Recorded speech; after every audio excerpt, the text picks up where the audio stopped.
నమస్తే welcome to Dhootha Media special focus. మొత్తం 543 మంది సభ్యులున్న లోక్సభలో 400 సీట్లు గెలవాలంటే మామూలు విషయం కాదు. అయితే అధికారమే లక్ష్యంగా సాగుతున్న బీజేపీ 400+ టార్గెట్ పెట్టుకున్న సంగతి తెలిసిందే. దీంతో లక్ష్యం దిశగా వ్యూహాత్మక అడుగులు వేస్తోంది.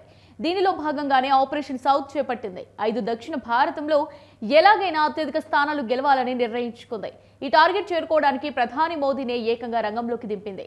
5 రాష్ట్రాల్లో మోదీ 5 రోజుల పర్యటనను అనుకూలంగా మార్చుకోవాలని భావిస్తోంది బీజేపీ. అవును, బీజేపీ ఆపరేషన్ సౌత్ చేపట్టింది. మొత్తం దక్షిణాదిలోని 5 రాష్ట్రాల్లో ఉన్న 132 లోక్సభ స్థానాల్లో అత్యధిక సీట్లు దక్కించుకోవాలని పట్టుదలతో ఉంది. సొంతంగా 370 ఎంపీ సీట్లు, మిత్రపక్షాలతో కలిసి 400 స్థానాలు తమ ఖాతాలో వేసుకోవాలని భావిస్తోంది.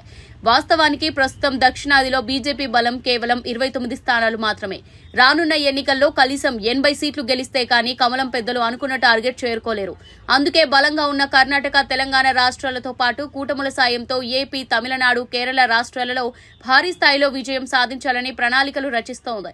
దీనిలో భాగంగానే ప్రధాని మోదీని బరిలో దింపింది. ఈ నెల 15 నుంచి 19 వరకు వరుసగా 5 రోజుల పాటు 5 రాష్ట్రాల్లో మోదీ పర్యటించేలా ప్లాన్ చేసింది. సార్వత్రిక ఎన్నికలకు ఏ క్షణంలోనైనా నోటిఫికేషన్ విడుదలయ్యే ఛాన్స్ ఉండడంతో ప్రధాని మోదీ రెగ్యులర్ పర్యటనలకు భిన్నంగా ఈసారి బహిరంగ సభలు ప్లాన్ చేసింది బీజేపీ. 5 రోజుల పాటు ఒక్కో రోజు కనీసం 2 నుంచి 3 రాష్ట్రాల్లో పర్యటనలు ఉండేలా ప్రధాని మోదీ స్కెడ్యూల్ ఫిక్స్ చేసింది కాషాయ దళం.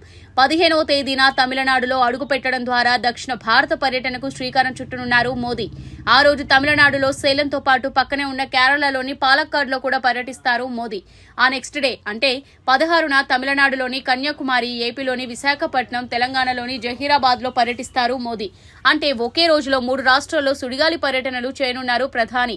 అయితే 17న ఏకంగా 4 రాష్ట్రాల్లో ప్రధాని మోదీ బహిరంగ సభలను ఏర్పాటు చేసింది బీజేపీ అధిష్టానం. గుంటూరు జిల్లా చిలకలూరుపేటతో పాటు తెలంగాణలోని మల్కాజ్గిరి, కర్ణాటకలోని షిమోగా, కేరళలోని పతనంతిట్టలో పర్యటించనున్నారు ప్రధాని. ఈ 4 సభల్లో 2 సభలు ప్రతిష్టాత్మకంగా జరగనున్నాయి. ముఖ్యంగా చిలకలూరుపేట సభలో ప్రధాని మోదీతో పాటు TDP chief Chandrababu, Janasena chief Pavan కళ్యాణ్లు హాజరు కాబోతున్నారు. ఇలా ఈ ముగ్గురు నేతలు 10 ఏళ్ల తర్వాత మళ్లీ ఒకే వేదికపై కనిపించబోతున్నారు. ఎన్డీఏ కూటమిలో చేరిన తర్వాత ప్రతిష్టాత్మకంగా నిర్వహించనున్న ఈ సభకు లక్షల్లో జన సమీకరణ చేయాలని టీడీపీ పట్టుదలతో ఉంది.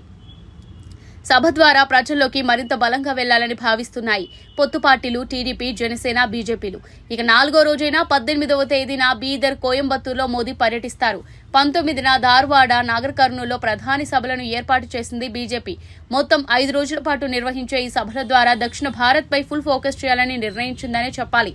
ఇప్పటికే కర్ణాటకలో బీజేపీకి 25 మంది సభ్యులు ఉండగా తెలంగాణలో 4 ఎంపీలున్నారు. ఎన్నికల తర్వాత ఈ 29 ఎంపీ స్థానాలతో పాటు ఏపీ, తెలంగాణలో మిత్రపక్షాలతో కలిసి కనీసం తక్కువలో తక్కువ 30 ఎంపీ స్థానాలను గెలుచుకోవాలనేది బీజేపీ వ్యూహం. ప్రధాని పర్యటనలు ప్రారంభమయ్యేసరికి ఎన్నికల స్కెడ్యూల్ సైతం విడుదలయ్యే అవకాశం ఉండడంతో ప్రతి సభను విజయవంతం చేసేలా ప్లాన్ చేస్తోంది. మరి కమలదళం ఆపరేషన్ సౌత్ ఎంతవరకు సక్సెస్ అవుతుందో కాలమే నిర్ణయించాల్సి ఉంది.